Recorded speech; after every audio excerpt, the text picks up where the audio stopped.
usando el ejemplo del caso del Estado de México, uno de los elementos de los programas sociales es que la Constitución prohíbe que los programas sociales sirvan como factor de coacción del voto.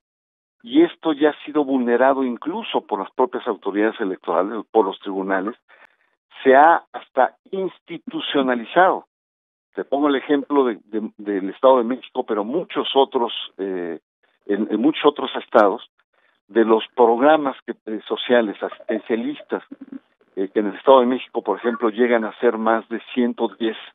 En el proceso electoral anterior para gobernador, se eligieron cerca de 70 programas que fueron muy cuestionados, porque efectivamente, en términos numéricos, las zonas más pobres son las que más votaron y al mismo tiempo votaron por el candidato del MAS.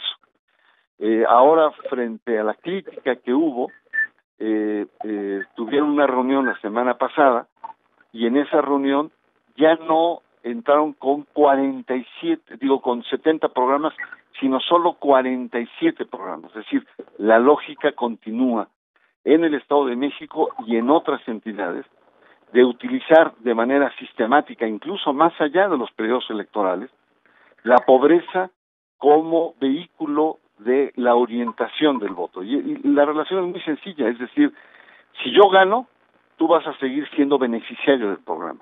Si yo pierdo, entonces ya no habrá más programas, se acabará. Y es una manera de vulnerar, digamos, no solamente la autonomía de elección de la persona, sino incluso su dignidad. Hay un problema político, pero también es un problema ético.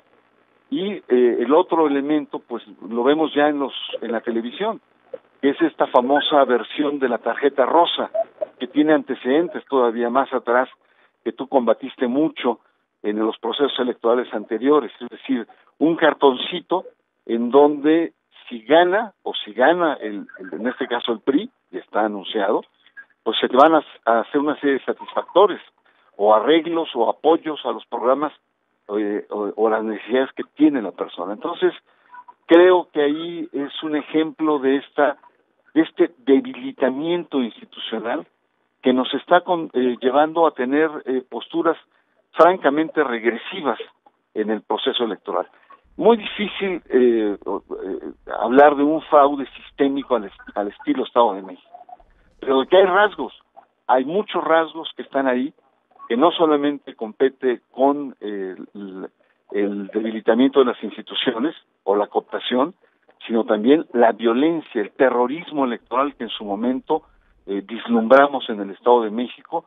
Hay que ver que hay cerca de 90 candidatos o políticos vinculados a lo electoral que han sido asesinados en este país de fines del año pasado a la fecha. Y es un factor que también está ahí presente y que inhibe porque genera miedo al proceso electoral.